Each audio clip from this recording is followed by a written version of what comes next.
Nandito ka lang palang bata ka. Kanina pa kita hinahanap eh. Nalibang po kasi ako sa pagsiselfone, Nay. Halata nga, nakalimutan mo na ang oras ng merienda ng mga gumagawa ng kalsada. Ay, oo nga po. Nandiyan na po ba sila? Nako, kanina pa sila tapos magmerienda. Mabuti na lang maaga akong nakauwi. Naku, pasensya na po, Nay. Nawili ako sa kakapanood ng mga vlog ng mga kilalang anak ng mga politiko eh. Yan na naman ang pinapanood mo imbis na magbantay ka sa tindahan natin. Ano bang mapapala mo sa kakasubaybay sa kanila, ha? Natutuwa lang po kasi ako sa mga content nila. Tungkol ba sa mga buhay nila? Yung mga biyahe nila sa iba't ibang bansa, pati mga binibili nilang mamahaling mga gamit, katulad ng bag, tsaka mga damit. Wala ka namang mapapala sa paghanga mo sa kanila eh. Ni hindi ka nga nila kilala. Kapag po kasi nakakapanood ako ng mga vlog nila, pakiramdam ko, kasama na rin nila ako sa mga lugar na pinupuntahan nila. Tigilan mo na nga ang kakasubaybay sa kanila. Hindi nga natin alam kung saan galing ang perang ginagastos nila sa mga luho nila eh. Hindi naman po imposible, 'di ba? Mayaman ang pamilya nila. Marami silang pera. Yung isa po sa kanila mayor ang ama. Tsaka may mga negosyo po sila. Ang iba po contractor ng mga malalaking kumpanya. Naku anak, napaka-inosente mo pa nga talaga. Wala kang alam. Siguro po, Nay, kung hindi kayo naghiwalay ni Itay, mayaman na rin tayo. 'Di ba, contractor din ang trabaho niya? Lahat kasi ng contractor na kilala ko, malalaki ang bahay, tsaka ang dami nilang sasakyan. Ito lang ang masasabi ko sa'yo, anak, ha?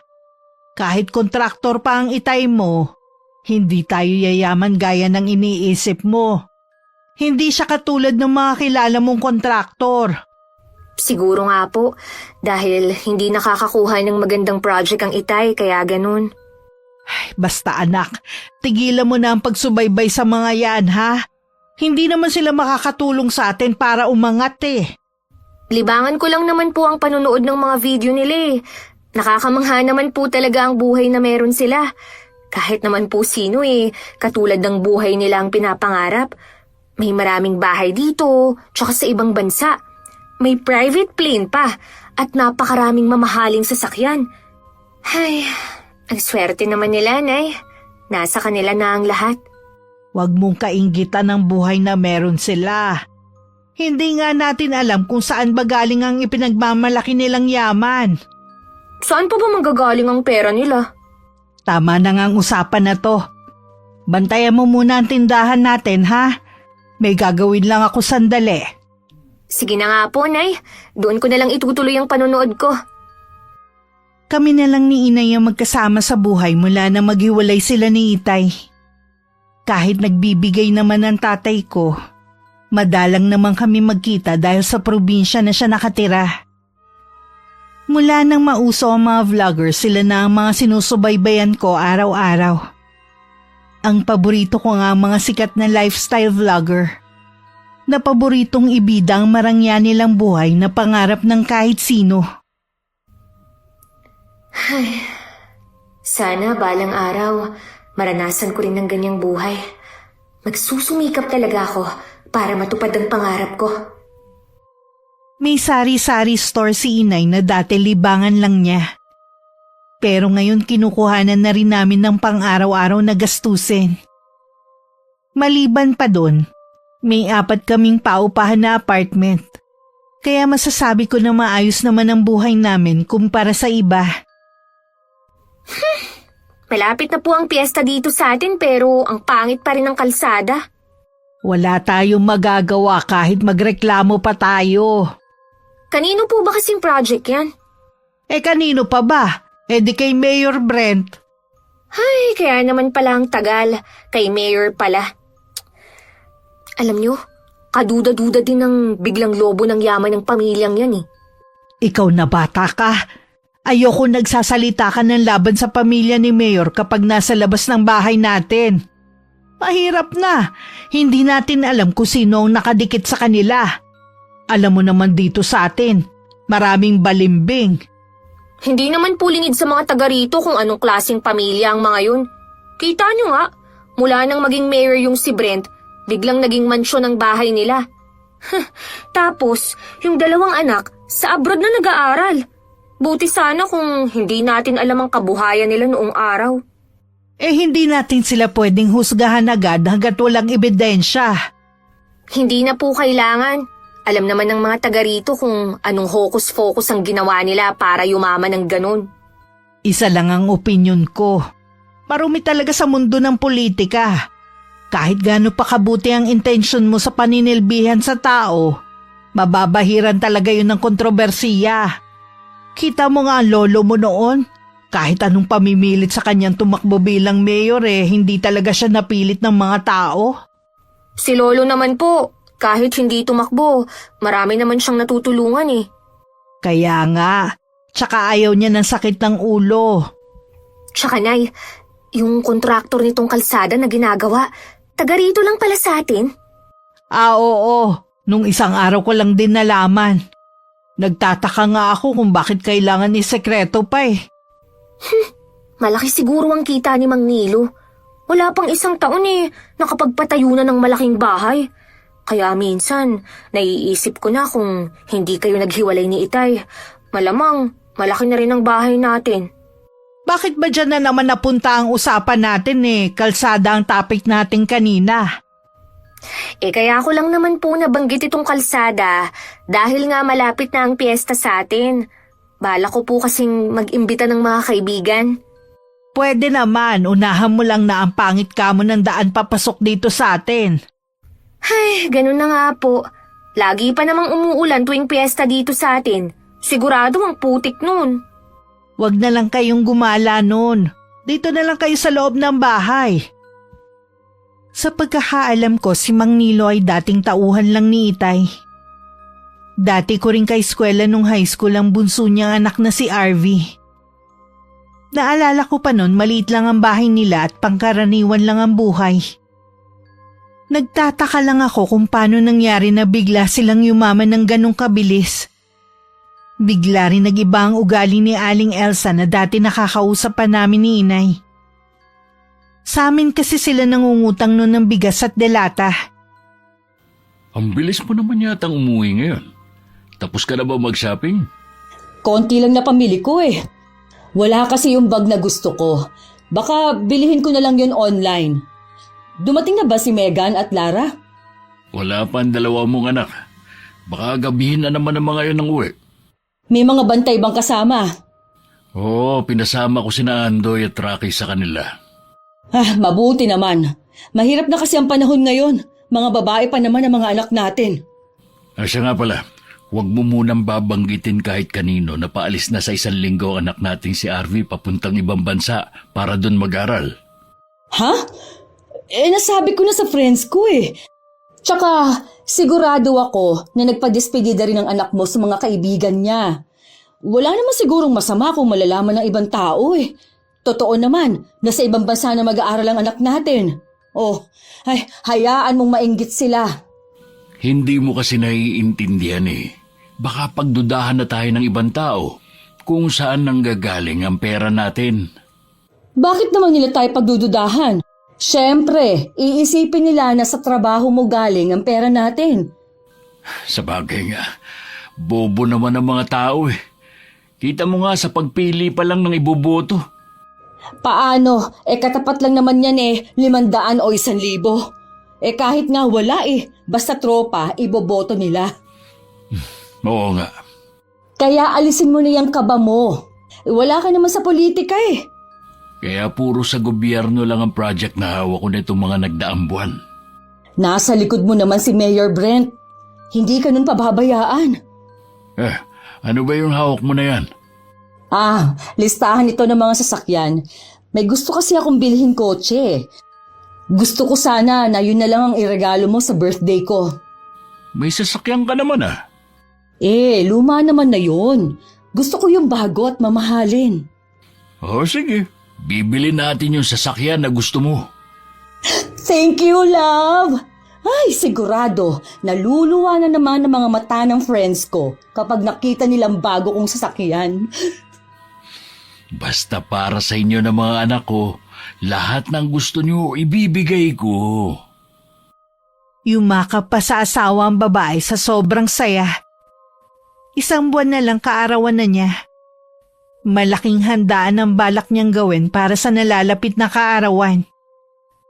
Sisiguruhin niyang lahat ng kilala sa bayan namin, negosyante man o nasa politika, iimbitahan niya.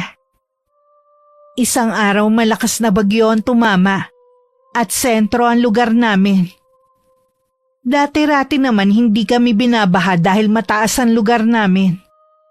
Pero ngayon inaabot na rin at minsan umaabot pa hanggang tuhod.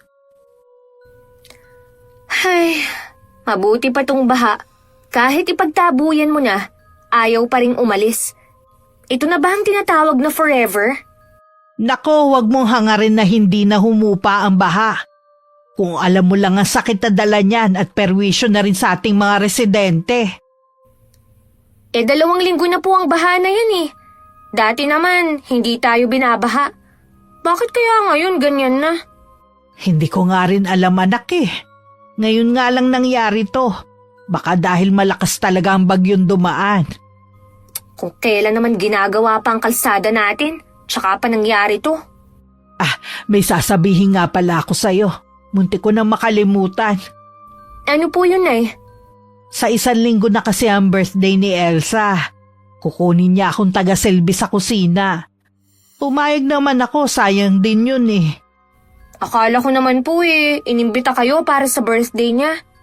Balita ko wala siyang inimbitang mga taga rito eh. Mula nang magkapera sila, nagbago na rin siya. Siguro po, hindi niya talaga kayo itinuring na kaibigan nun.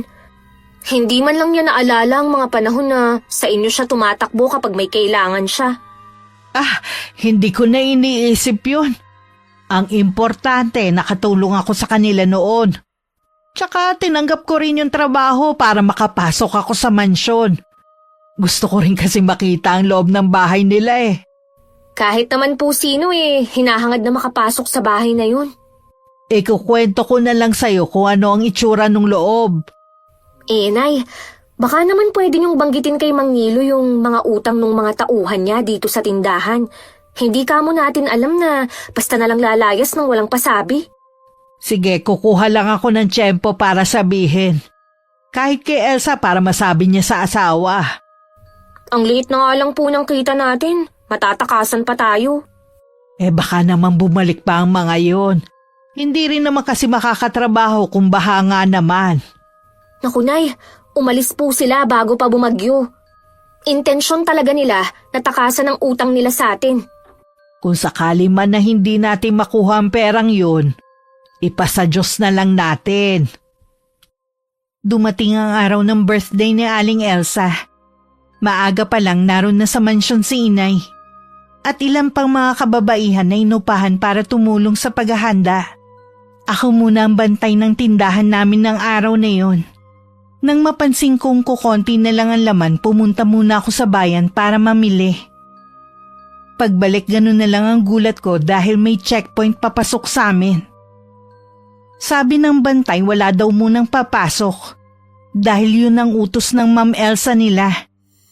Kaarawan daw nito at tanging pinapayagang pumasok ay ang mga bisita niya. Sir, nandyan lang ang bahay ko. Kung iikot pa ako, lalo lang akong mapapalayo. At ang mahal ng pamasahe ko.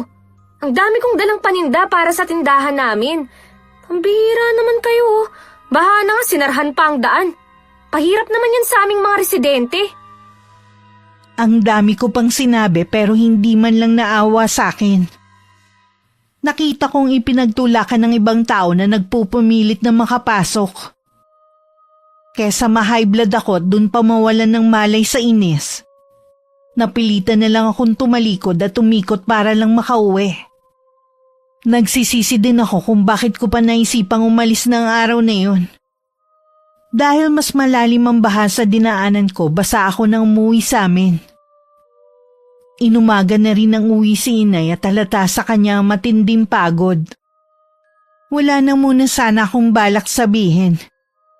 Pero nakarating na rin pala sa kanyang kaalaman ang ginawang pagsasara ng daan papasok sa lugar namin. Totoo po yun, Nay. Namili kasi ako ng paninda natin eh. Pagbalik ko may checkpoint na. Kahit anong pakiusap ko, hindi talaga ako pinadaan. Kaysa naman matulad ako sa iba na nagpupumilit makapasok, umiikot na lang po ako.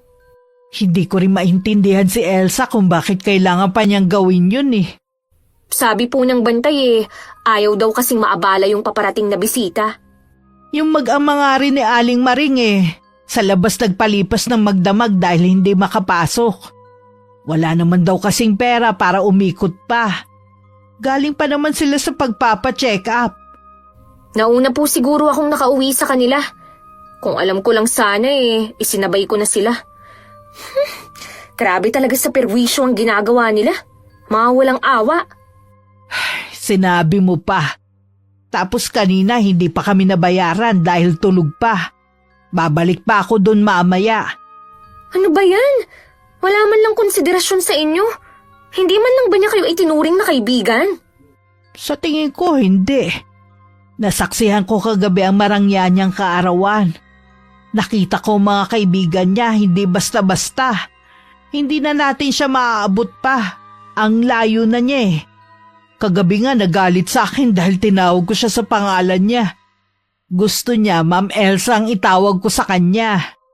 Ay nako, hindi ko po siya tatawagin ng ma'am. Hayaan na lang natin yun ang gusto niyang itawag sa kanya Anong oras po ba kayo babalik dun? Sasamahan ko na kayo. Sa hapon na lang siguro para siguradong gising na siya. Magpapahinga na lang muna ako at hilo na talaga ako sa antok. Nang magising si inay nung bandang tanghali, nilalagnat na siya.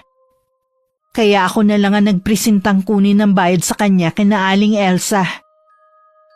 Binigyan ko muna siya ng gamot bago ko umalis.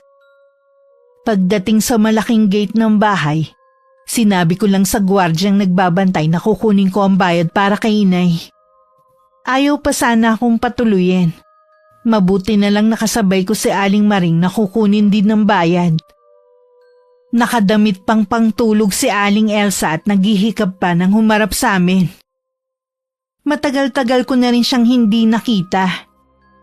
Pero ang masasabi ko lang na malaking pagbabago sa kanya ay kuminis ang balat niya. At puno ng kolerete ang mukha niya. Bigla kong umiwas ng tingin na mapatingin siya sa akin. Kilala ba kita? Hindi naman kita nakita kagabi dito Anak po ako ni Choleng. May sakit po ang inay ngayon kaya ako na lang po ang pumunta para kunin ng bayad sa kanya. Happy birthday po pala, Aling Elsa. Pasmado din yung bibig mo, ano? Ma'am Elsa ang tawag ng lahat sa akin. Nasanay na po ako na sa ganun kayo tawagin Mula ngayon, ma'am na ang itatawag mo sa akin. Opo, kung iyon po ang gusto nyo. May sakit ba kamo ang nanay mo? Opo, hindi po kasi yun sanay na mapuyat Parang kagabi lang siya napuyat Dinaig pa niya ako. Ako nga araw-araw napupuyat pero hindi naman nagkakasakit. Oh, siya. Ito ang bayad niya. Bakit ito lang po? Kulang po ito, Ma'am Elsa. Paano kulang? Ganyan naman talaga ang bayad sa inuupahan Kahapon pa lang po ng umaga, nandito na ang inay. At kaninang umaga lang po siya nakauwi. Konting konsiderasyon naman po. Oh, libre naman sila ng pagkain. Hindi pa ba konsiderasyon yun? Kasama naman po talaga yun kapag umuupa kayo ng tao Huwag mong sirain ang araw ko Umalis na kayo dahil wala na yung dagdag pa. Kung ganyan po kayo lagi, wala na kayong makukuhang tutulong sa inyo ng mga taga rito. Salamat pa rin po dito. Nauna na ako umalis sa mga kasama ko. Agad naman silang sumunod sa akin. Maging sila hindi rin natuwa sa ibinayad sa kanila. Wala nga lang silang lakas ng loob na magreklamo. Lumapit naman si Mang Nilo sa asawa na mag-isa na lang to. Narinig niya rin kasi na nagrereklamo ako. Sana dinagdagan mo na lang para hindi nagreklamo yung babaeng yun. Tama lang naman ang bayad sa kanila. Libre na nga sila lang kain Tsaka mamimihasa ngayon na laging malaki ang bayad sa kanila. Ay mabuti sana kung sa susunod makukuha mo pa sila. Oo naman. Lalo na yung Aling Maring na wala namang ibang aasahan. Iisang anak lang naman na nagtatrabaho at may sakit pa ang asawa. Maiba nga pala ako. May natanggap pa akong reklamo galing sa barangay. Marami daw nagagalit dahil pinasaran natin ang daan kahapon dahil birthday mo. Para yun lang? Nagreklamo pa talaga sila sa barangay? Hindi ko naman habang buhay ipinasara. Sino ba yung mga nagrereklamo? Wala na namang problema. Kanina ko pa naayos. Sinabi ko lang naman sa'yo. Ay, ano ba yan? Ang saya ng selebrasyon ng birthday ko kagabi. Pagising ko, may mga issue na kaagad. Huwag ka na ma-stress. Maliit na bagay lang naman yun. Ang mabuti pa, luluwas na muna ako. Sa isang bahay muna natin kami tutuloy ng mga anak mo ng ilang araw. Plano kasi ng mga anak mo na mag-shopping at balak na rin mag-vlog kagaya ng mga influencer ng mga anak ng mga politiko. Ganun ba? Ay kahit ano pa yan. Alam mo namang suportado ko ang mga anak natin kahit anong gawin nila. Sabihan mo lang ako kung kailangan pa nila ng pera. Sigurado na matutuwa ang dalawang yon. Hinihintay ko na nga lang na magising at aalis na rin kami. Oh, aalis ka ba? Nakabihis ka kasi eh. Oo. May ka-meeting ako mga engineer. May bago kaming project na pag-uusapan. Matanong ko nga pala, kailan ba ulit aayusin itong kalsada natin? Hindi ko alam dahil naubos na ang pondo. Kaya nga pinalis na lang muna yung mga gumagawa dahil wala nang pampasahod. May binanggit pa naman si Choleng na kung pwede, ikaw na magbayad sa mga tauhan mong may utang sa tindahan niya. Sana binigyan mo na lang. Maliit lang naman yata eh. Sabi ko kasi sa kanya, sasabihin ko muna sa'yo. Wala naman akong kinalaman dun eh. Papupuntahin ko na lang si Andoy doon sa kanila para kunin ang listahan ng mga utang ng mga tao. Oh, paano? Alis na ako. Baka malate pa ako sa pupuntahan ko. Mag-iingat ka ha. O kayo din ng mga bata. Abot tenga na naman ang ngiti ni Aling Elsa. Nasisiguro kasi niya nakikita na naman ng malaki ang kanyang asawa. Ilang sandali pa pinagising na niya sa mga kasambahay ang mga anak para makagayak na sila sa pag-alis. Samantala, hindi rin makapaniwala si inay na yun lang ang ibinigay sa kanya ni Aling Elsa. Alam niya kasi na hindi yun sapat sa pagod at puyat na kanilang dinanas. Hayaan na lang natin, huli na rin naman yun eh. Napansin ko na malaki na ang ipinagbago ni Aling Elsa sa itsura at ugali. Iba talaga ang nagagawa ng pera sa tao. May binanggit ba siya tungkol sa utang ng mga tauhan ng asawa niya? Wala po, Nay. Huwag na rin tayong umasa na mababayaran pa yun. Ay, ang mabuti pa. Kalimutan na lang natin ang pangyayaring to. Oo nga po. Wala rin namang mabuting maidudulot sa atin eh. Meron pala akong sasabihin sa'yo. Kaya pala wala si Arvie kagabi sa kaarawan ng ina, nasa abroad na pala. Doon na raw mag-aaral, sabi ng kasambahay nila. Nakatapos na yun ng kolehiyo ah. Kukuha daw ng panibagong kurso sa ibang bansa. Ang swerte naman ni Arvie. Swerte nga. Pero nakakapagtaka na kaya na pala ni Elsa na pag-aralin sa ibang bansa ang anak nila. Eto pa, hindi ko naman intensyon na malaman eh. Ang daldal ng isa nilang kasambahay. Marami na palang mga bahay ang mag-asawa. Kagabi nga ipinagyabang ni Elsa ang bagong sasakyan na regalo daw sa kanya ng asawa. Na ang halaga halos umabot na ng 10 milyon. Kaya naman po pala ganun na umasta si Aling Elsa. Sa sobrang dami na nilang pera, hindi na nga niya ako nakilala. Nung nandun nga ako sa kanila para talaga akong utusan lang. Kinalimutan na niya ang pinagsamahan namin. Baka hindi naman talaga niya ako tinuring na kaibigan. Marami naman po pala silang pera eh. Sana naman tapusin na nila tong kalsada. Aba, malaking abala na sa atin eh. Palay naman natin pinapahupa lang nila ang baha at saka nila itutuloy ang paggawa. Tuwing walang bumibili sa tindahan, puro Facebook at YouTube pa rin ang pinagkakaabalahan ko. Kaya ganun na lang ang gulat ko na makita sina Megan at Lara na nagva-vlog na rin. Ang fineflex nila ay ang pagsha-shopping nila sa pinakamalaking mall sa Maynila. Ginaya na rin nila yung ibang influencer na sinusubaybayan ko Ang dami agad follower. Mukhang nakuha nila agad ang interest ng mga tao. Pinanood ko pa ang ilang video ng magkapatid. Meron pang ang video kung saan sila nagpapasalamat sa ama nila. Kung hindi raw dahil sa kanilang ama, hindi nila mararanasan ang magandang buhay na pangarap lang ng iba. Mula nga nun sinusubaybayan ko na ang pagbablog nila. Ultimo pagkain sa labas, pineflex pa nila. Hindi ko tuloy maiwasang mainggit sa buhay na meron sila. May dinaramdam ka ba? Ilang araw ka na kasing parang matamlay eh. Ayos lang naman po ako. Napapaisip lang po ako na ganito na lang ba ang buhay natin? Anong ibig mong sabihin? Iniisip ko lang po kasi kung habang buhay na lang ba tayong mahirap? Alam ko na kung bakit ka nagkakaganyan. Kakapanood mo yan ng mga vlogger na wala nang ginawa kundi ipagyabang ang mga meron sila. Di ba sabi ko sa'yo, hindi mo kailangan mainggit sa kanila. Hindi ko lang po maiwasan Katulad po ng magkapatid na Megan at Lara. Nagva-vlog na rin po sila. Wala na silang ginawa kundi ipakita ang marangya nilang pamumuhay. Hindi nga natin alam kung talaga bang galing sa sarili nilang bulsa ang ipinambibili nila ng luho eh. Ano po ang ibig niyong sabihin, Nay? Kontraktor lang si Nilo katulad ng ama mo. Mas matagal pa nga ang itay mo sa trabahong yun eh. Pero kahit kailan hindi nagkaroon ng napakaraming pera. May palagay ako na may ginagawang anomalya ang mag-asawang yun kaya nagkaroon ng maraming pera. Posible po kaya yun? Oo naman.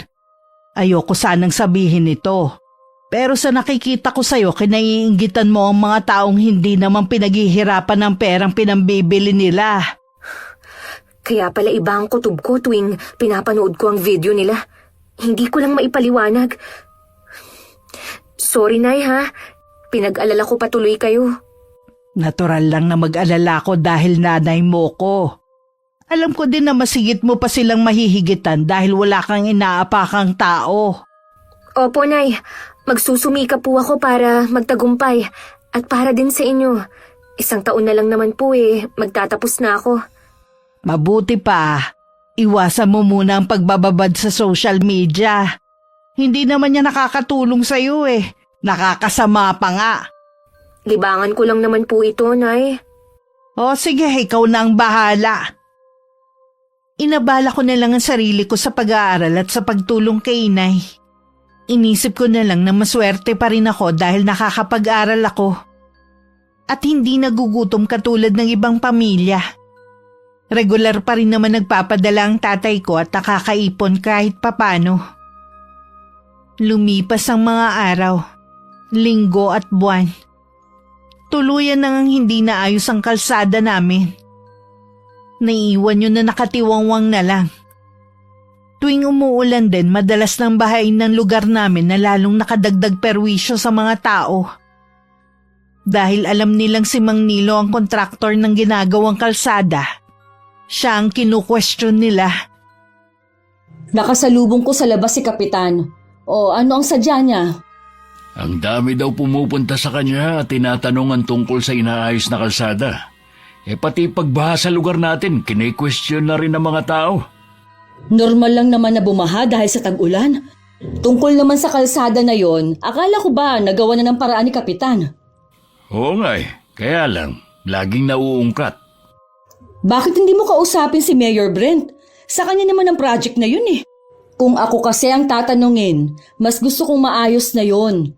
Ayoko naman kasing kapag nakasakay ako sa kotse natin umaalog pa rin ako sa loob.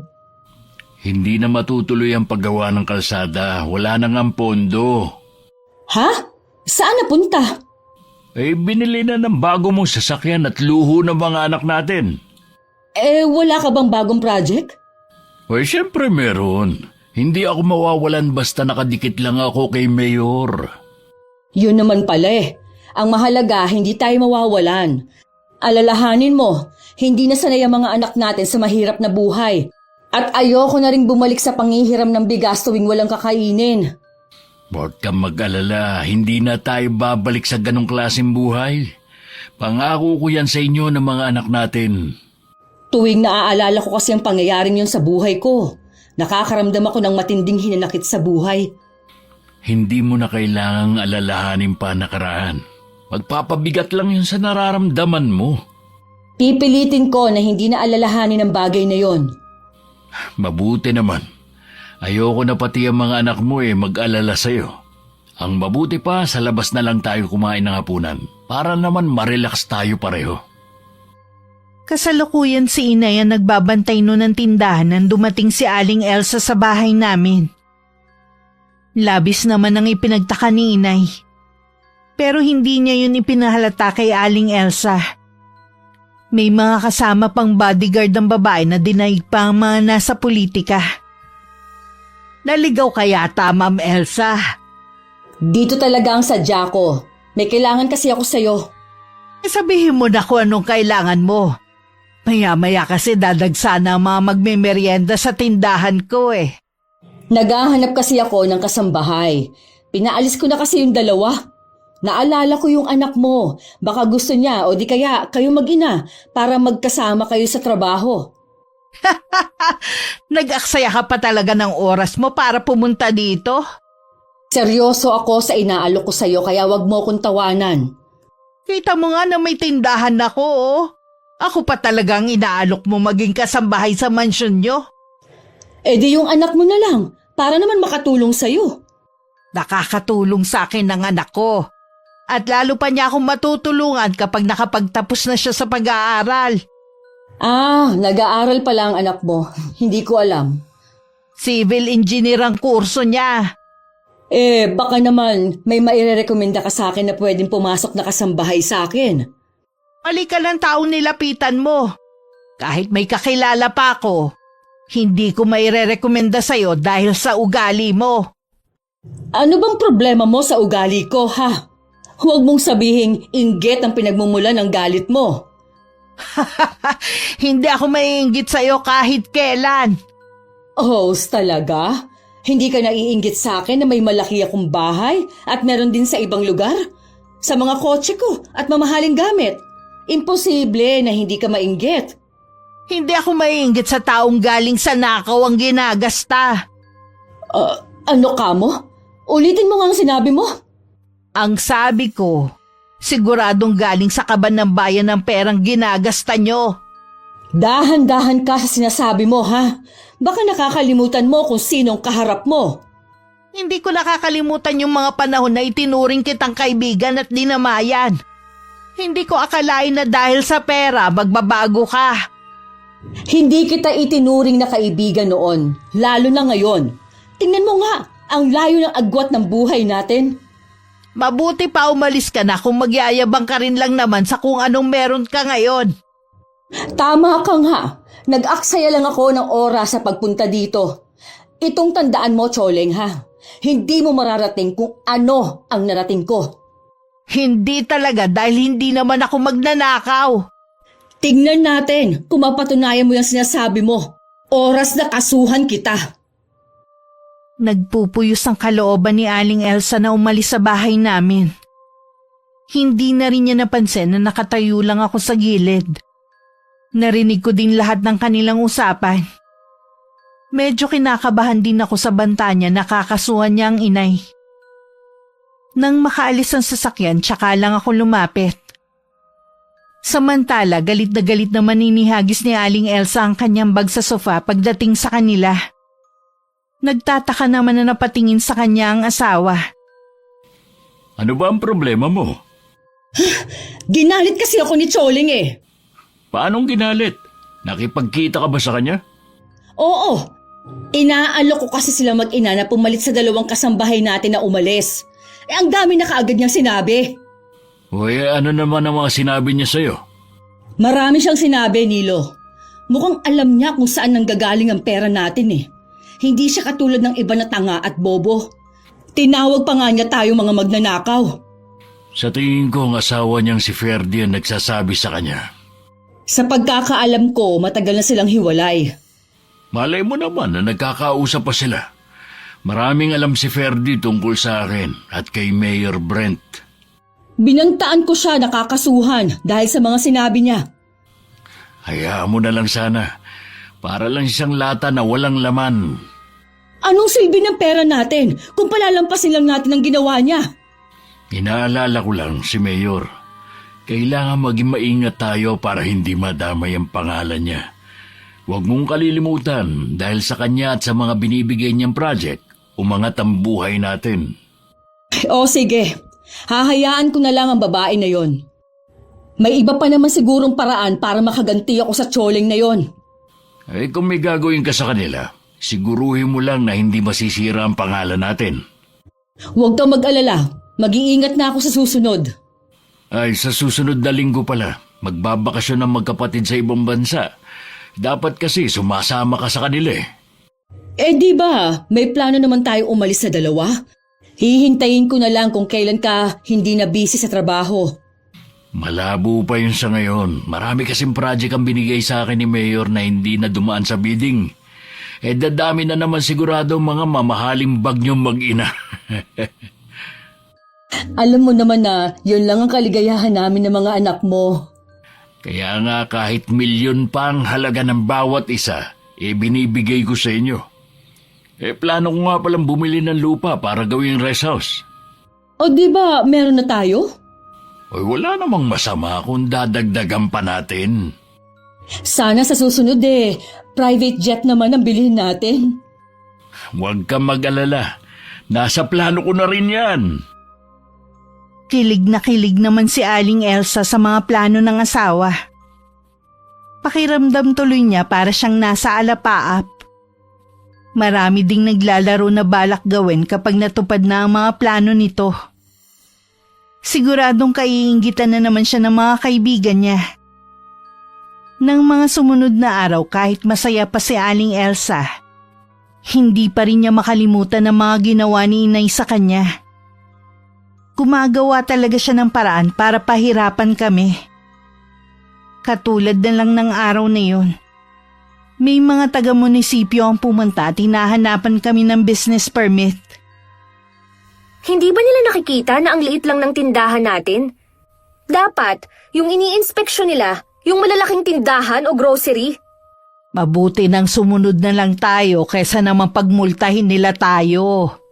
Sigurado ako na si Aling Elsang may kagagawa nito. Masama ang mambintang, Shelo. Wala naman pong ibang gagawa nito kundi siya eh. Kahit na, wala naman tayong pruweba na siya nga talaga eh. Ano po ang plano nyo ngayon? Isara na lang natin ang tindahan. Pero Nay, Meron pa naman tayong paupahan eh. Doon na lang natin kukunin ang panggastos natin sa pang-araw-araw. sayang pa rin ang tindahan natin. Nakakainis naman talaga yung nagsumbong na wala tayong permit. May mali rin kasi ako eh. Tiwala ko na kahit hindi ako mag-renew okay lang. Huwag nyo na pong sisihin ang sarili nyo. Wala naman kayong pagkukulang eh. Iligpit na lang natin ang paninda. Mabuti na lang hindi pa tayo nakakapamili ulit. Sige po, Nay. Ilang araw din tayong mapupurga nito sa puro delata. Hayaan mo na. Kahit papaano marami tayong ulam. Hindi talaga patas ang batas sa bansa natin. Kung sino pa kasi ang lumalaban ng patas, siya pang ginigipit.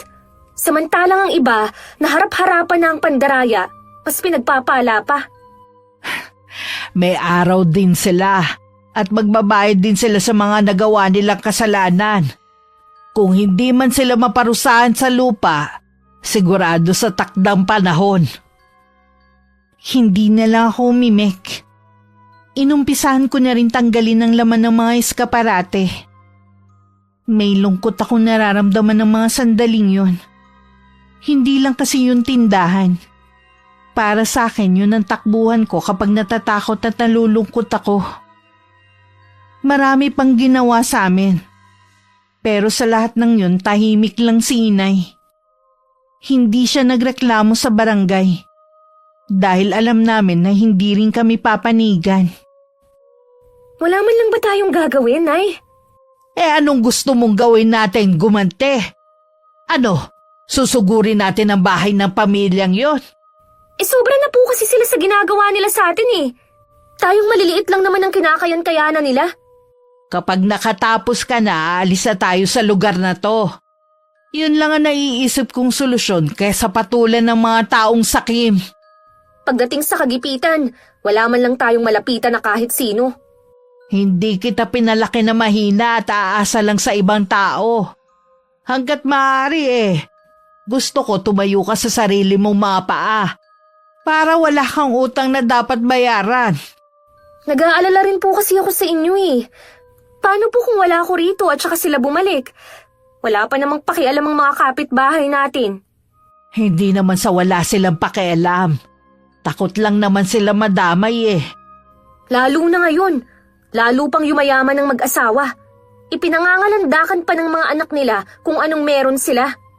May hangganan ng lahat ng yaman at kapangyarihan nila. Hindi sa lahat ng oras kagustuhan nila ang mangyayari. Basta Nay, kapag wala ako, mag-iingat ka rito ha. Ikaw ang mag-iingat at ikaw ang laging nasa labas ng bahay. Opo Nay, iniingatan ko naman po ang sarili ko. Tuluyan nang ang inabandona ang kalsadang ginagawa. Parusa pa sa amin ng baha tuwing umuulan. Habang nagdurusa ang mga tao, ang mag-asawa naman madalas naming malaman na nagpa-party sa bahay nila. Sa pilitan din nilang binibili sa murang halaga ang mga lupa sa lugar namin. Ano? Nasisiraan ka na ba ng bait ha? Ano bang mapapala mo kung bibilhin mo ang lupa ko ha? Alam ko naman na kapritsyo lang ang dahilan. May balak akong gawin sa lupang kinatitirikan ng bahay mo. Kaya nga gusto kong bilhin. Hindi ko to binebenta. Maghanap ka na lang ng ibang lupa dyan. Mahihirapan lang naman kayo mag-ina kung dito pa kayo titira sa lugar na ito. Ikaw lang naman ang nagpapahirap sa amin dito Yang kasakiman ng pamilya mong sumisira sa katahimikan ng lugar na to. Ganun talaga ang labanan ngayon. Kung sinong nasa taas, siyang laging nagwawagi. Kaya ikaw, umayon ka na lang sa nangyayari. Hindi ako aayon sa'yo, Elsa. Sige lang, sambahin mo yung perang hindi naman talaga sa inyo. Darating ang araw, babalik din sa inyo ang mga ginagawa niyo sa mga tao. Ang dami mo na kaagad sinasabi. Ang gusto ko lang naman itong lupa ninyo. Umalis ka na. Hindi mo ako mapipilit. Katulad ng iba na sapilitan yung kinuhang mga lupa. Hindi ko sila pinilit. Binayaran ko sila para sa lupa nila. Huwag ka na nga magkaila. Hindi ako tanga para hindi malaman ang ginagawa niyo sa mga kapuspalad dito. Nasaan ba ang konsensya mo ha? Meron ka pa ba nun? Tingin ko wala Dahil ikaw mismo nilamon na ng kasakiman mo. Habang tumatagal, lalo mo akong ginagalit sa mga sinasabi mo. Bakit kasi hindi ka pa umaalis sa bahay ko? Para hindi ka manggalaiti sa galit. Wala ka ba papala sa pagpunta mo rito? May araw ka rin sa akin, Choleng. Hindi mo ako lubusang kilala. Hindi mo alam ang kaya kong gawin. Hindi mo rin ako lubusang kilala. Huwag mo ubusin ang pasensya ko. At hindi mo rin alam ang kayang gawin ng taong inaalipusta mo. Narinig ko ang lahat ng pinag-usapan nila. Kasalukuyan kasi kung nasa sala nun. Nang pumasok si Inay, bakas sa kanya ang pagkahapo sa pakikipagtalo kay Aling Elsa. Naupo muna siya sa katapat kong upuan at makailang beses huminga. Siguro para kalmahin ang sarili. Ayos lang po kayo, Nay? Oo, anak. Nakakapagod din pala ang makipagtalo. Sigurado na babalik pa ang mga yun dito sa bahay. Ako ang bahalang humarap sa kanila.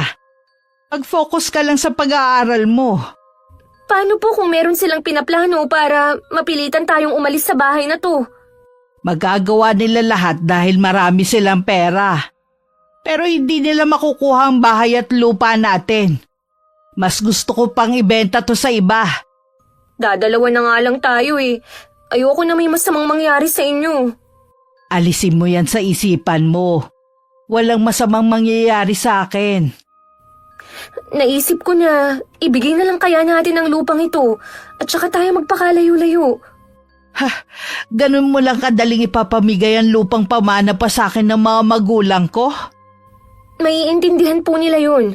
Ang importante ang kaligtasan natin. Hindi nagsalita si inay pero alam kong pinag-iisipan na rin niya ang mga sinabi ko.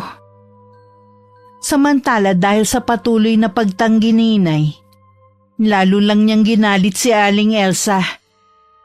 Ang dami niyang masamang plano sa amin. Minsan pag uwi ko merong humintong van sa tapat ko at pilit akong hinihila papasok. Mabuti na lang may mga taong nakakita at tinulungan ako. At may naghatid pa sa akin sa bahay. Akala ko po talaga na masasama na nila ako. Mabuti na lang po. May mga tao pa rin ang may mabubuting kalooban na handang tumulong. Oo nga anak, salamat sa kanila.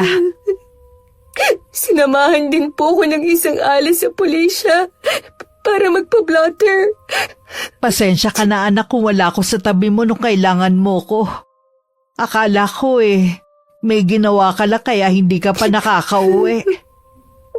Ayos na naman po ko. Natakot lang talaga ako. Kahit naman sino matatakot sa nangyari.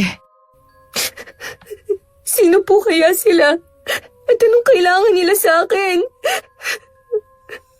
Isang tao lang ang naiisip ko na posibleng gumawa nito. Pero walang ebidensyang magtuturo sa kanya. Si Aling Elsa po ba ang tinutukoy niyo? Wala nang iba. Alam ko na gusto kanyang gamitin para mapilitan akong ibigay ang gusto niya. Natatakot na tuloy ako na lumabas ng bahay. Sasamahan kita lagi sa paglabas mo. Babantayan kita. Hindi ako makakapayag na maulit ang nangyari sa'yo.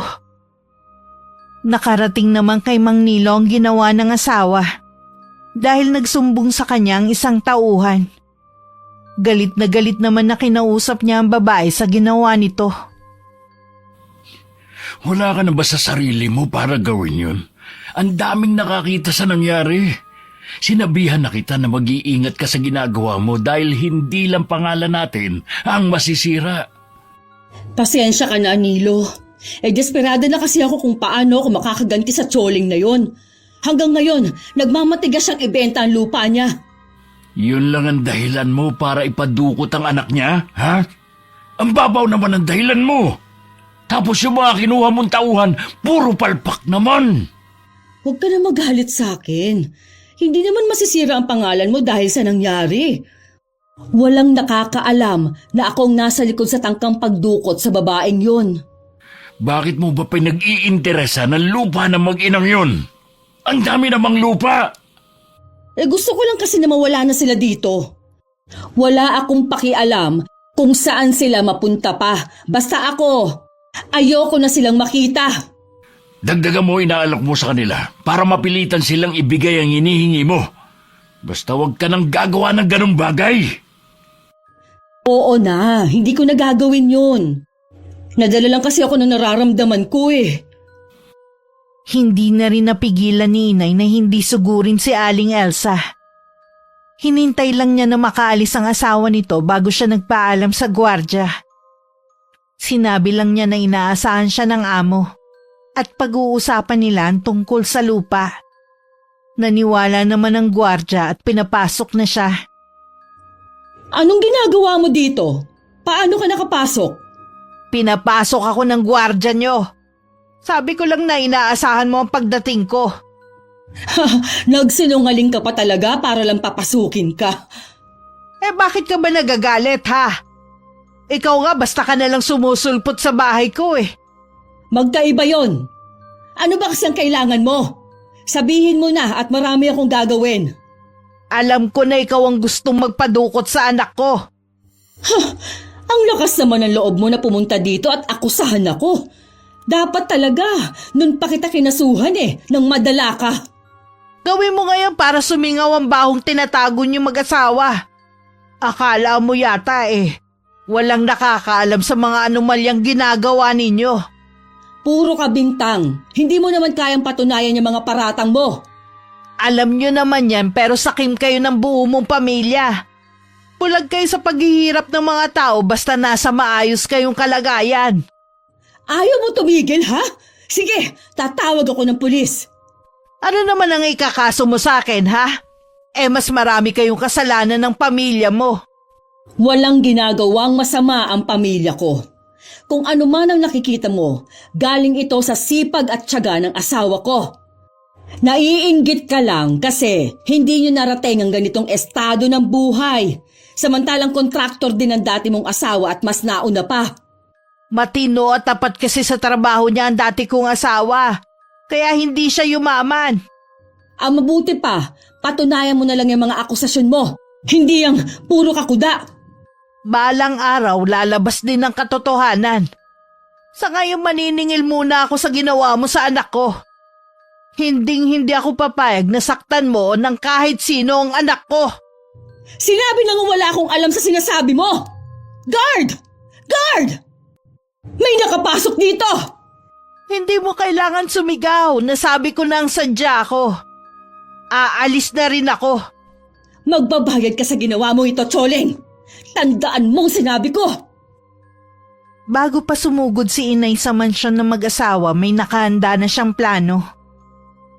Kaya naman nung pumunta sa bahay namin ng mga inutusan ni Aling Elsa, hindi na kami nabutan.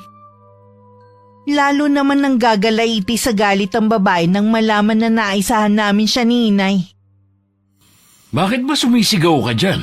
Natatakot na ang mga anak natin sa'yo. Ang walang hiyang babaeng yun. Naisahan niya ako. Si Choleng na naman ba? Oo, siya na naman. Hindi mo na dapat kasi pinapatula ng mga katulad niya. Tingnan mo tuloy ang epekto sa'yo. Baka mamaya niyan magkasakit ka pa. Hindi ako matatahimik hanggat hindi ako nakakaganti sa mag-inang yun. Wala naman silang ibang pupuntahan. Siguradong babalik din sila sa bahay nila. Pabantayan mo ang bahay nila para alam natin kapag bumalik na sila. Pababantayan ko sa isa sa mga tauhan natin. Relax ka lang. Ang mabuti pa mag-shopping na lang kayo ng mga bata para mawala yung init ng ulo mo. Mabuti pa nga siguro. Ngumiti ka naman. Ikaw din, baka tumanda ka kagad kung lagi kang galit. Matanda na naman talaga ako.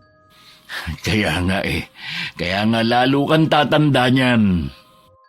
Lalo mo pa talaga akong ginagalit Mag-ayos ka na nga lang. Aalis din ako ngayon at may kakausapin akong importanteng tao. Napapansin ko, napapadalas yata ang pag-alis mo. Trabaho ang dahilan ng lagi kong pag-alis. Isipin mo na lang sa bawat pag-alis ko, magpapasok ako ng pera sa bahay na ito. Kailangan ko pang sipagan para maibigay ang mga gusto ng mga anak mo. Palaki na ng palaki ang hinihingi nila. Sa bagay nga. Naisip ko nga din, sa ibang bansa na lang kaya tayo tumira. Hindi pa ako makakaalis dahil kailangan pa ako ni Mayor. Kailangan pa natin magpayaman ng gusto para kapag nagretiro ako, pwede na tayo sa ibang bansa tumira. Alam ko na matutupad ang pangarap natin na yan, kaya pagbutihin mo pa. Alam ni inay na hindi kami titigilan ni Aling Elsa, kaya minabuti naming lumayo na muna. Sa isang maliit na bahay na pag-aari rin ng nanay ni inay kami tumutuloy. Medyo luma na ang bahay. Sa katagalan na walang nakatira, pinamahayan na ng mga gagamba at paniki. Konting linis lang naman, maayos na muling tingnan ng buong kabahayan. Magtatagal po ba tayo dito? Depende sa sitwasyon. Bakit ganun ang mapipera? Para tayong mga laruan lang sa kanila. Akala kasi nila kapag may pera na sila, wala nang makakatalo sa kanilang kapangyarihan. Doon sila nagkakamali. Okay lang naman po kung dito na tayo titira. Sawa na ako na lagi na lang nabababad ang paa ko sa baha. Kung hindi sa baha, sa putik naman dahil sira ang kalsada. Meron na nga pong alipungang paa ko eh. Malayo nga lang to sa mga kapitbahay. Ayos lang naman po kahit walang kapitbahay. Doon sa bahay natin, may mga kapitbahay nga, wala naman silang pakialam. Kailangan muna natin pag-isipan ng gagawin natin. Akala ko nga hindi mo magugustuhan dito dahil malayo nga. Okay lang naman po kung ibibenta na lang ang bahay natin. Dito na lang tayo tumira. Ay, magpahinga na lang muna tayo. Napagod ako sa paglilinis eh. Mag-iikot lang po ako, Nay, ah. Mamaya na lang ako magpapahinga. O sige, huwag ka lang lalayo at hindi mo pa kabisado ang lugar na to. Pagkaalis ko, hindi naman natulog si inay. Pumasok siya sa isang kwarto na hindi namin nilinisan. Nakatambak doon ang mga iba't ibang kasangkapan na hindi na ginagamit. Isang baul lang nilapitan niya na nakalagay sa sulok. Binuksan niya yun at inilabas ang mga laman. Ayoko sanang gawin to pero pinipilit mo ko. Sumobra ka na ng tangka mong ipadukot ang anak ko. Humanda ka sa akin. Kahit sa pamamagitan man lang nitong gagawin ko, mabigyan ko ng hustisya ang mga taong inapi nyo. Hindi naman nagtagal, umuwi na rin ako. Puro puno at halaman lang naman ang nakikita ko. Malayo sa amin ang sunod na bahay. Sa ibang araw na lang ako mag-iikot-ikot. Sabi ni inay, hindi naman daw mahirap ang sakayan sa lugar. Medyo mahal nga lang ang pamasahe. Nakatulog po ba kayo, Nay? Hindi, iha. Gusto ko lang ilapat ang likod ko sa higaan. Saan ka naman nakarating? Dyan lang po sa malapit. Mapuno naman pala dito sa paligid, no, Nay? Kaya pala malamig ang klima. Hindi katulad sa inalisan natin. Talagang gusto mo dito Hindi naman po yata halata. Malapit mo na nga akong makumbinse na dito na lang tayo tumira. Kayo pa rin po ang bahalang magdesisyon sa bagay na yan, Nay. Gusto ko lang naman po kasi ng tahimik na buhay. Nang sumunod na araw, inasikaso agad ni inay ang pagpapakabit ng kuryente sa bahay. Hindi naman problema ang tubig sa amin. Dahil may sarili kaming poso sa likod ng bahay. Sa nakikita ko kay inay, parang gusto na rin niyang dun kami tumira. Hanggang isang araw, isang balita ang bumulaga sa amin. Kalat na sa social media at mainit na pinag-uusapan. Talagang may itinatago ang pamilya Bautista tungkol sa yaman nila. Sabi ko na sa'yo hindi sa marangal galing ang yaman nila. Paano kaya nila naaatim na gastusin sa mga luho nila ang pera ng mga tao? Inaasahan na magiging maayos na ang kalsada natin.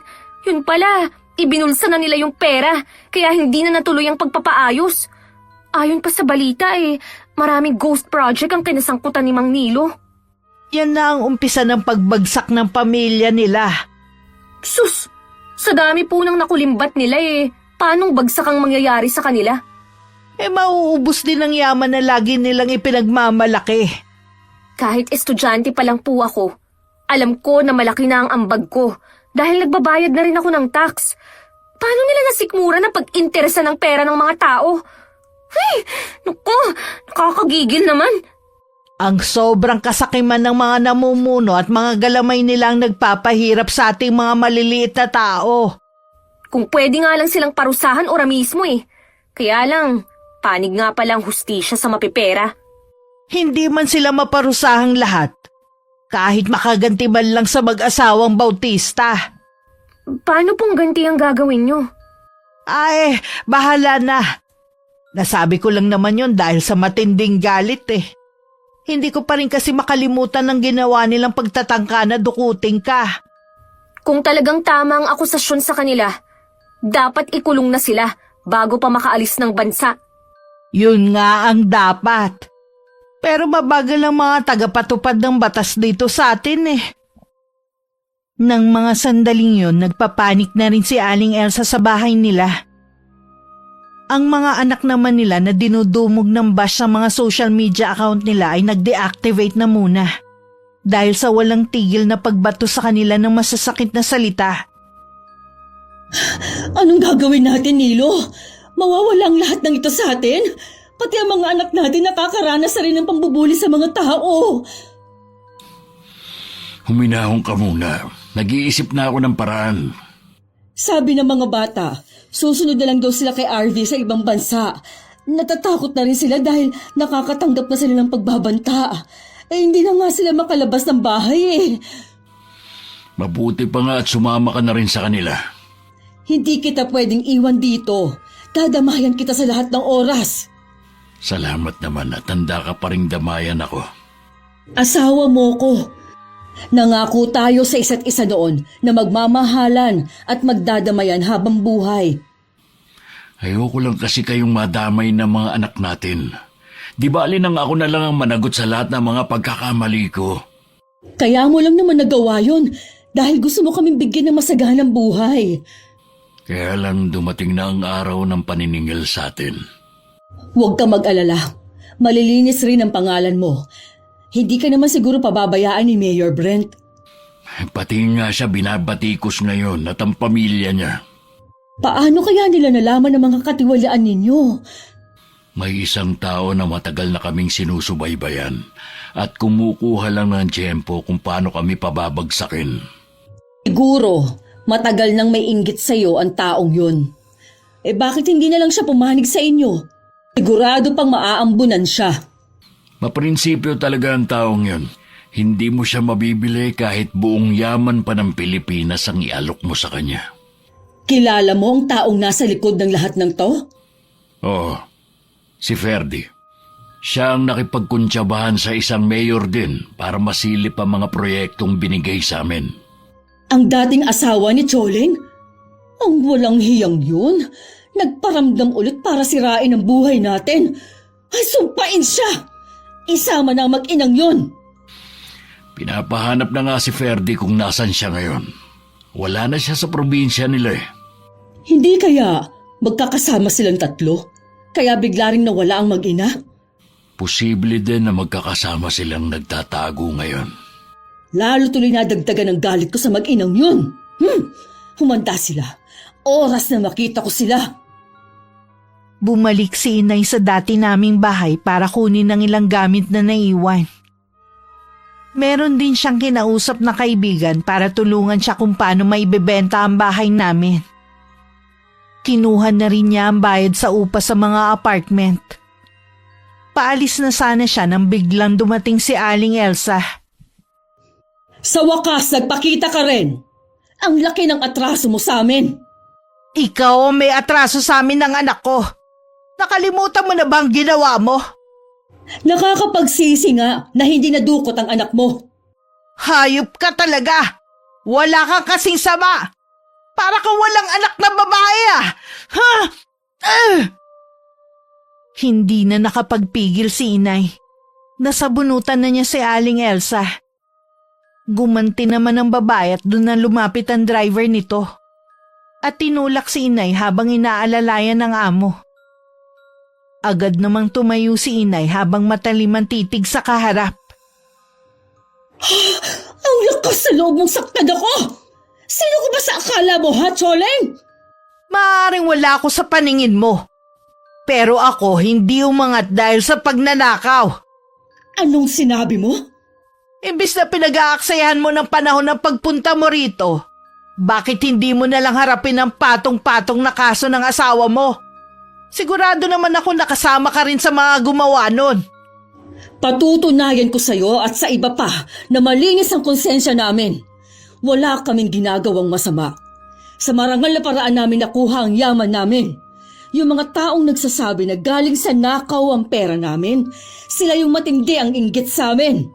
Sama mo na ang dati mong asawa. Paano naman nasama si Ferdy dito? Siya lang naman ang nasa likod ng lahat ng ito. Nagkukunwari ka pa? Alam ko namang magkakasama na kayo ngayon. Matagal na kaming hindi nagkikita ni Ferdy. Kaya huwag mo kaming maiuugnay sa kanya. Dahil wala akong alam sa mga pinaggagawa niya. Andoy, hawakan mong babaeng yan. Isasama natin siya. Huwag kayong lalapit. Subukan mo lang lalaki kundi sisigaw ako. Hindi na katulad ng dati ang mga taga rito na takot sa inyong mag-asawa. Ngayon alam na nila kung bakit sila naghihirap at nagtitiis sa baha. Baka kuyugin kayo at hindi na kayo makauwi ng buhay. May araw ka rin sa akin. Hindi lang ito ang huli nating paghaharap. Siguro nga magkikita pa tayo. Pero hindi na ganyan ang ayos mo. Irama ng pangalan namin mag-asawa. Hindi na mawawala ang yaman namin. Sisiguruhin ko naman na habang buhay kayo magdurusa ng asawa mo. Igaganti ko ang anak ko at ang mga taong ninakawan mo. Ano naman ang magagawa ng isang tulad mo, ha? Dahil sa marami ka ng pera, nakalimutan mo na ang minsan na ipinagtapat ko sa'yo. Wala akong maalala sa mga sinabi mo noon. Paano? Hindi mo naman talaga ako itinuring na kaibigan. Ginamit mo lang ako noon para hingan ng tulong. Hindi ko alam ang mga sinasabi mo. Sige lang, itanggi mo ngayon. Balang araw, maaalala mo rin ang lahat ng sinasabi ko. Sandali lang, Choleng. Huwag ka munang umalis. Gusto mo ba talagang subukan ng mga tao rito? Ipipilit mo pa rin na isama ko ng labag sa kalooban ko, ha? Sige, umalis ka na. Mabilis nang lumayo si Inay. Inikot naman ni Aling Elsa ang paningin sa mga taong naroon na galit pang nakatingin sa kanya. Ilang sandali pa niyaya na niya ang driver na umuwi sila. Hanggang makarating sa bahay, niisip pa rin niya ang mga sinabi ni Inay sa kanya. Dumating naman ang asawa na parang pasa ng buong daigdig dahil sa anyo. Halata rin dito ang hindi pagkakatulog ng mga nagdaang gabi. Sandaling nawaglit sa kanyang isipan ng mga sariling alalahanin. Ihanda mo mga gamit mo. Ha? Bakit? Nakausap ko si Kapitan. Marami na raw ang bumabaliktad sa pagsuporta sa atin. Marami nang galit sa atin. Baka daw bigla na lang tayong sugurin dito sa bahay. Hindi ako aalis sa bahay natin. Mas dapat nga nagdito lang tayo para hindi makapasok ang mga nagtatangka. Dagdagan mo na lang ang mga bantay dito para proteksyon natin. O sige, yan na lang ang gagawin natin. Nagkita nga pala kami ni Choleng kanina. Saan kayo nagkita? Sa bahay niya kanina. Ibig sabihin bumalik na siya dito sa atin? Hindi. Mukhang may kinuha lang siyang gamit. Sinaktan pa nga ako ng babaeng yun. Lumabang ka ba? Oo naman. Ang tapang naman niya para saktan ka. Wala bang ginawa si Andoy? Gusto ko nga sana siyang ipakaladkad pero maraming tao makakasaksi. Di bale, babawian na lang natin siya sa ibang pagkakataon. Palaisipan lang sa akin ang sinasabi niya. Alam ko na meron siyang masamang plano sa atin. Ano naman ang magagawa ng isang tulad niya, Aber? Hindi ko pa alam, pero sabi niya, alam ko daw ang kaya niyang gawin dahil sinabi niya yun sa akin dati. Kalimutan mo na ang sinabi niya. Ginugulo niya lang ang isip mo. Hindi pa rin mapalagay si Aling Elsa. Kahit nung nakahiga na, paulit-ulit niyang binalikan sa isip ang nakaraan. Kung kailan hindi pa ganun ang buhay nila. Tinuring naman talaga niyang kaibigan si Inay. Pero nung magbago ang buhay nila, pinaiwas na siya ng asawa niya. Malalim na ang gabi nang makatulog si Aling Elsa. At doon na nga siya dinalaw ng masamang panaginip. Nag-uusap daw sila ni Inay nang biglang magbago ang itsura nito. At naging mangkukulam. Mga yugyug sa braso ang nagpagising sa kanya. Nilo? Nananaginip ka yata ng masama.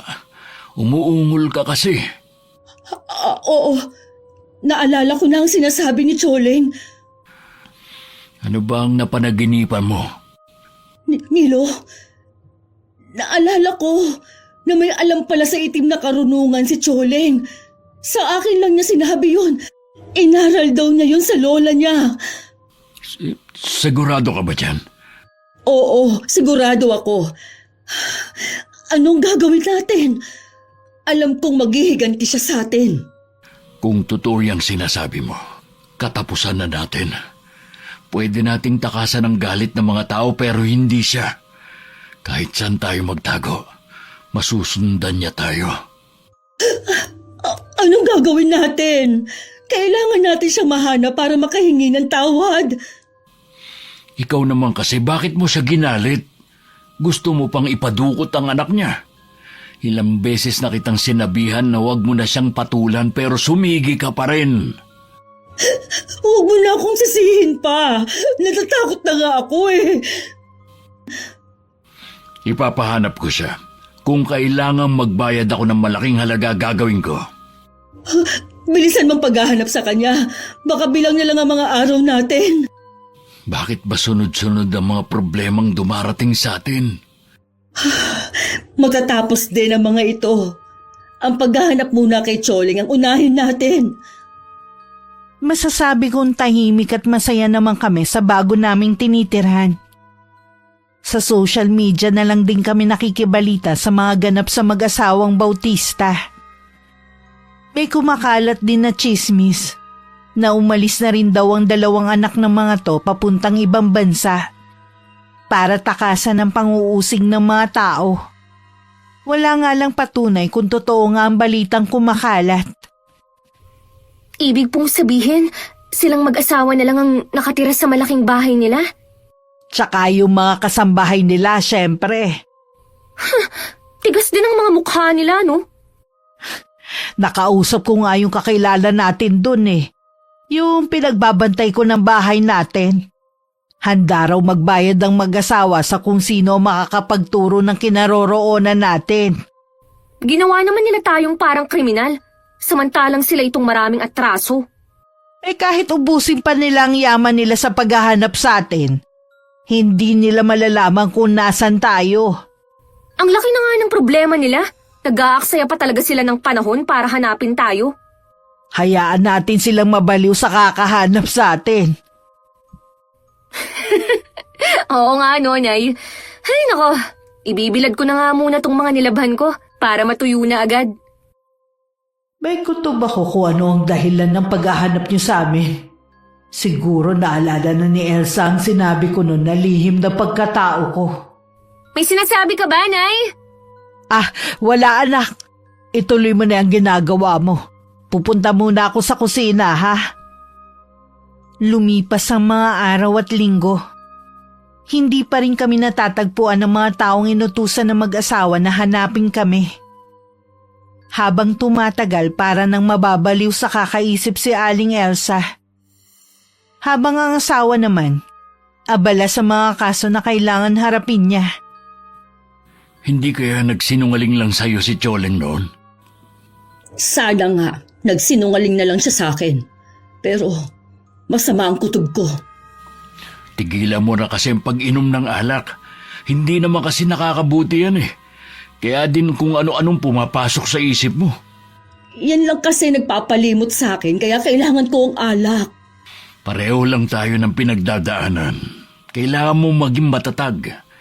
Hinihintay pa tayo ng mga anak natin. Namimiss ko na ang mga anak natin. Kailan kaya natin sila ulit mayayakap? Parang gusto kong pagsisihan na hindi pa tayo umalis ng bansa. Nahihiya lang kasi ako kay Mayor Brent na iwan siya sa ere. Pwede naman tayo umalis ah. Ganun na nga lang ang gawin natin. Sundan na natin ang mga bata, Nilo. Huli na ang lahat, Elsa. Gustuhin ko mang umalis, hindi na maaari. May whole departure order na ako. Ha? Bakit ngayon mo lang sinabi? Sana nakagawa pa tayo ng paraan. Ikaw, may pagkakataon ka pang umalis. Sundan mo na ang mga bata sa ibang bansa. Doon pwede kayong magbagong buhay. Hindi ko kaya na habang masaya at tahimik kaming namumuhay ng mga anak mo sa malayong lugar. Naghihirap ka dito. Hindi ako aalis. Mas gusto ko pang samahan ka dito. Sa mga susunod na araw, baka isa-isa nang mawala sa atin ang lahat ng ito. Hindi. Ayoko na bumalik sa dating buhay. Wala ka na ba magagawang paraan? Kahit si Mayor Brent wala na ring magagawa. Matibay kasi mga ebidensya laban sa kanya. Bumaliktad na rin ang mga dating kampi sa kanya. Ayoko sanang sabihin ito. Pero parang kinakarma na tayo sa mga ginawa natin. Sana lang huwag na nilang idamay ang mga anak natin. Wala naman silang kinalaman sa nangyayari. Siguro nga karma na ito sa atin. Mabuti na rin na wala na sila dito dahil gusto nila pati mga anak natin kasama sa kakasuhan dahil nakinabang daw sa nakaw na yaman. Kung talagang wala na tayong kawala, mabuti pang gastosin na lang natin ang mga pera natin. Hindi ako papayag na bawiin nila ito sa atin. Huwag ka munang mawalan ng pag-asa. Baka may himala pang malusutan natin to. Alam mo naman ang batas dito sa atin. Wala namang basta napaparusahan. Sana nga. Pagod na rin kasi ako sa mga nababasa ko tungkol sa atin.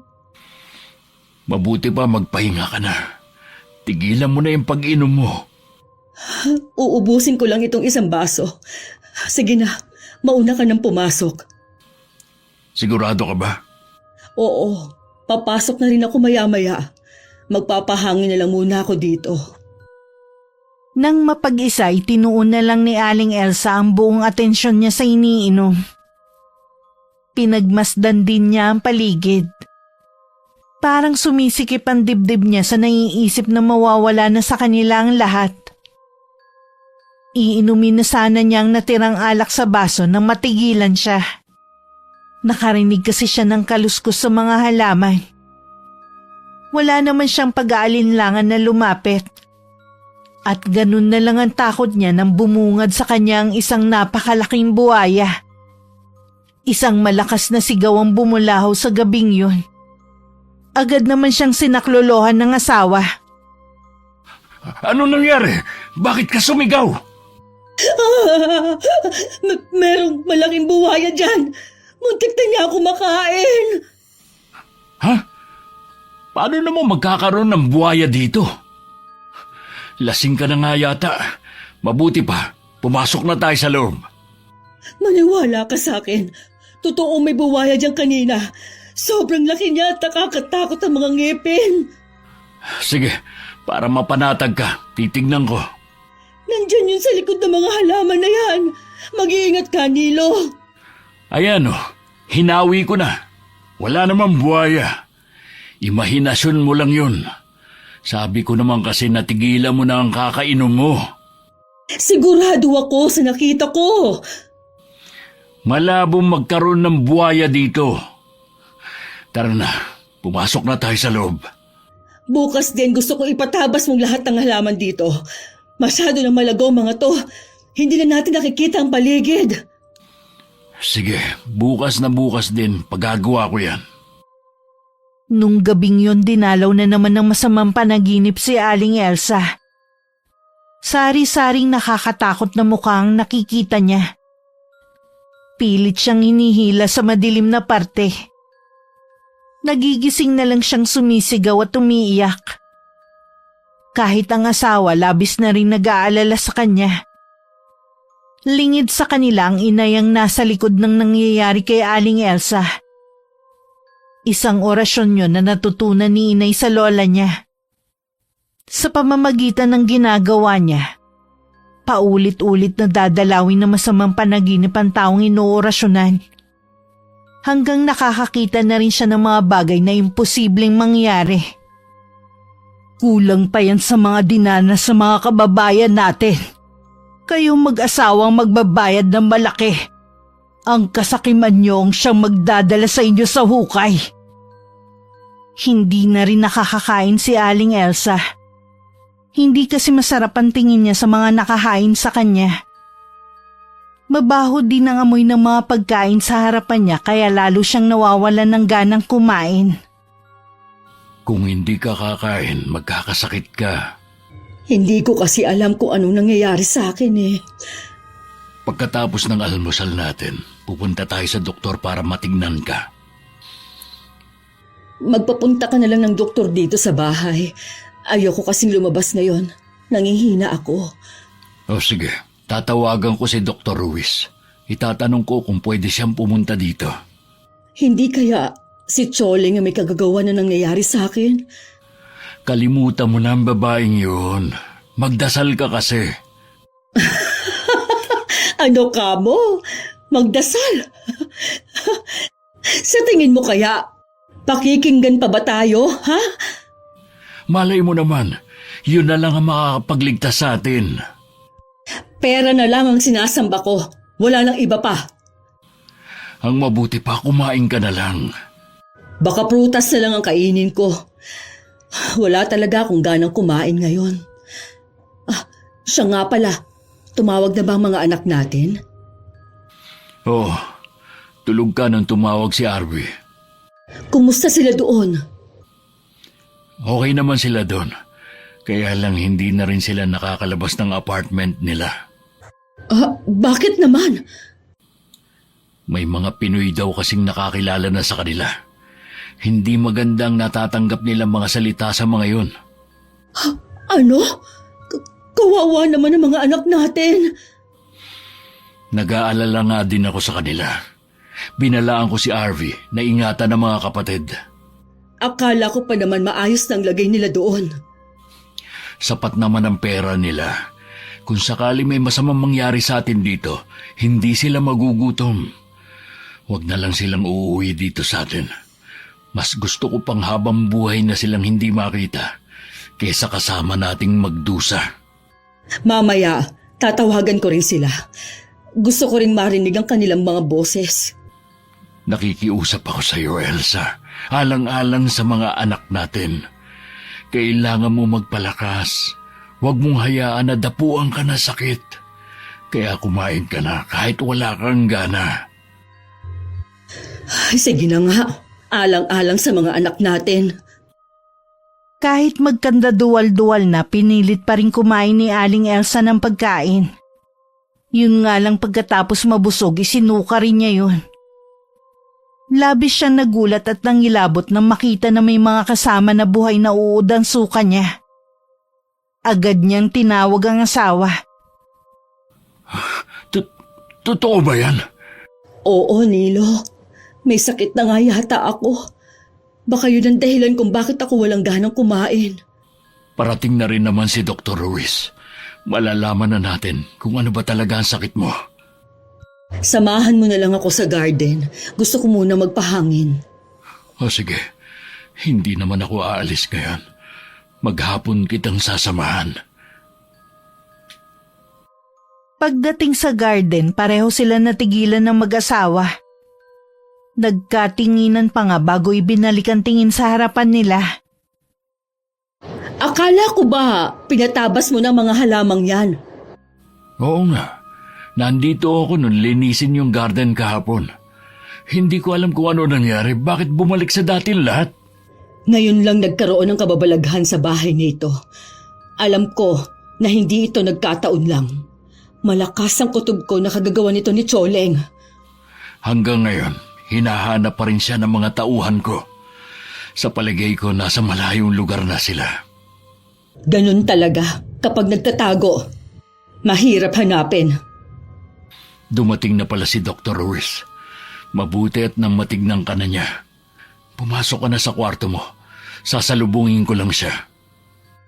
Wala namang nakitang diferensya sa kanya ang matandang doktor. Pero ipinayo pa rin ito na pumunta siya ng ospital para ma-check up ng gusto ang kanyang nararamdamang kakaiba sa katawan. Pagkasuri sa kanya, umalis na rin naman ng doktor. Sa hindi malamang dahilan, bigla na lang lumaki ang tiyan ni Aling Elsa. Malakas siyang nagtititili hanggang pumasok ang asawa. Ano nangyari sa'yo? Bakit biglang lumaki tiyan mo? Pakiramdam ko, merong gumagalaw sa loob ng tiyan ko. Hindi ko na alam gagawin ko. Dadalhin na lang kita sa ospital. Ipahahanda ko lang ang sasakyan natin. Hindi na, Nilo. Hindi doktor ang kailangan ko. Si Choleng ang gumagawa nito sa akin. Hindi nga natin alam kung nasan siya eh. Kaya paano natin malalaman kung siyang gumagawa niyan sa'yo? Nilo, bakit tinutubuan ka ng malalaking bukol sa mukha mo? Ha? Oo nga no. Ang mga ngipin ko, naglalagas din. Nilo, ano bang nangyayari sa atin? Choleng, kung naririnig mo man ako, maawa ka sa amin. Huwag mo kaming parusahan ng ganito. Anong ingay yun? Naku po. Bakit? Anong nakikita mo sa labas ng bintana? Pinasok na tayo ng mga tao. Galit na galit. Sinisira na nila mga gamit sa labas. Kailangan nating makaalis dito. Ayokong abutan nila tayo. Sandali lang. Hintayin mo ako rito. Lumabas ng kwarto si Mang Nilo. At makalipas lang ang ilang sandali, namumutla siyang pumasok muli. Napansin din ni Aling Elsa na lalong lumalaki ang mga bukol nito sa mukha, na parang pumipintig-pintig pa. Alam niya anumang sandali merong lalabas doon. Hindi na tayo makakalabas dito. Nakita kong binubugbog nila ang mga tauhan natin. Sa bintana na lang tayo makakadaan pero napakataas naman. Ito na ang katapusan natin, Nilo. Tanggapin na lang natin na hanggang dito na lang tayo. Pagpasok ng mga tao sa silid ng mag-asawa, nagulantang sila sa naabutan. Magkatabi ang dalawa at naliligo sa sariling dugo. Wasak ang mukha ni Mang Nilo at kita na ang bungo at labas ang isang mata. May ahas na lumabas doon. Si Aling Elsa naman sabugan siya at nagkalat pa sa saigang mga insekto. Naging palaisipan sa mga nakakita ang totoong nangyari sa mag-asawa. Kumalat sa buong social media ang nangyari sa kanila. Sabi ng mga tao dahil sa matinding usig ng konsensya kaya nagpakamatay ang mga yun. Kung sa bagay nga po. Ay, umuwi na rin pala ang tatlong magkakapatid. Sila tuloy ang sumasalo sa galit ng mga tao. Posible. Tandaan mo, mas matinding kalaban ng usig ng konsensya. Balita ko nga po balik na sa dati ang buhay nila. Ay, parang gusto ko ring maawa sa kanila. Pwede naman silang hindi na umuwi dito sa atin. Pero mas pinili pa rin nilang puntahan ng libing ng kanilang mga magulang. Oo nga po pala. Sandali lang, Nay, ha? Mabuti pa gumayak ka na. Baka biglang dumating ang tatay mo. Ako kanina pa nakabihis. Muling nagkaayos sa mga magulang ko at nagkalinawan na rin. Hindi na rin kami bumalik sa dati naming bahay at tuluyan na lang lumayo. Pagkatapos kong makagraduate, agad ako nakapagtrabaho. May sarili na akong pamilya noon nang ipagtapat ni inay na binarang niya ang mag-asawa. Tinanong rin niya ako kung gusto ko bang manahin ang itim na karunungan niya. Tumanggi ako. At mas gusto kong mamuhay ng walang sinasaktang tao. At may takot sa Diyos. Wakas.